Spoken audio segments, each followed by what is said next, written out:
The Dallas Cowboys are going after a fan for more than $7 million. In a lawsuit filed today, the Cowboys allege Dawn Bennett wanted to watch the home games like a high roller and turned out rather to be high risk. Fox 4's Calvert Collins joins us from AT&T Stadium with the details. Calvert.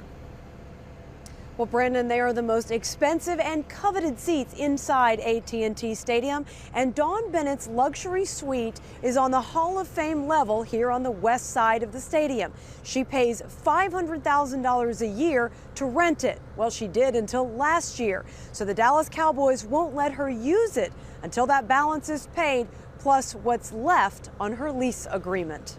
This is the same thing as any other standard lease, an apartment lease or anything else. It's just obviously a lot more higher end. As in $10 million. That's how much Dawn Bennett signed her name agreeing to pay over a 20-year lease for Hall of Fame Suite 242.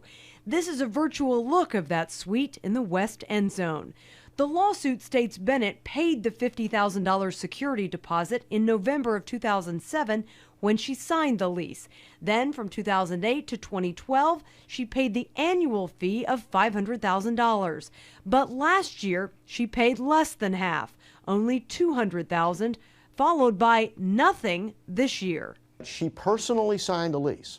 She is obligated for that rent through the end of the term, plus 15% late penalty fees, plus legal fees. The Cowboys are asking for $7.3 million. Local attorney Clint David, who is not affiliated with this lawsuit, says it's unlikely she'll have to write a check for that amount. It's more likely that they will come up with some discounted number that they would then pay out over some period of time.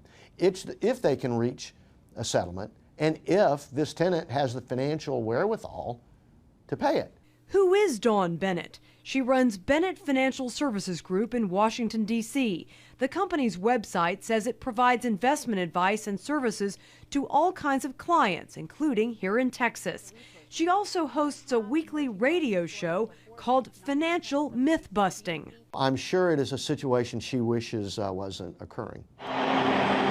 The Cowboys' lawyers would not give us an interview, but did release this statement. The Cowboys organization views these types of lawsuits as a last resort. We're not chasing mom and pop companies.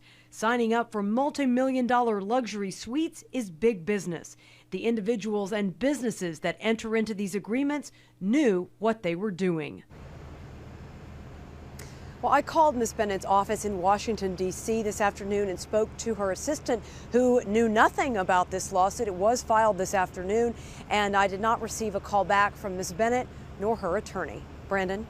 All right, so obviously the Cowboys are trying to get this money. What kind of efforts have they made already to kind of trying to recoup some of these missed payments? And that is mentioned in the lawsuit that on at least more than one occasion, the Cowboys organization demanded that Ms. Bennett pay the amount that she has owed. That is due every year on March 1st in full. And the Cowboys have basically 10 days. They have to give written notice until they can basically rescind her use of the suite or the facility and those tickets. So yes, basically it is, from what we understand, exhausted many efforts to not only recoup last year's payment of $300,000, but plus the $500,000 this year. And late fees are assessed a percentage of the annual payment of 15% on a $500,000 annual fee. That's $75,000 just in late fees, Brandon. So we're definitely talking about a lot of money adding up here. Yeah, absolutely. All right, Calvert Collins, thank you.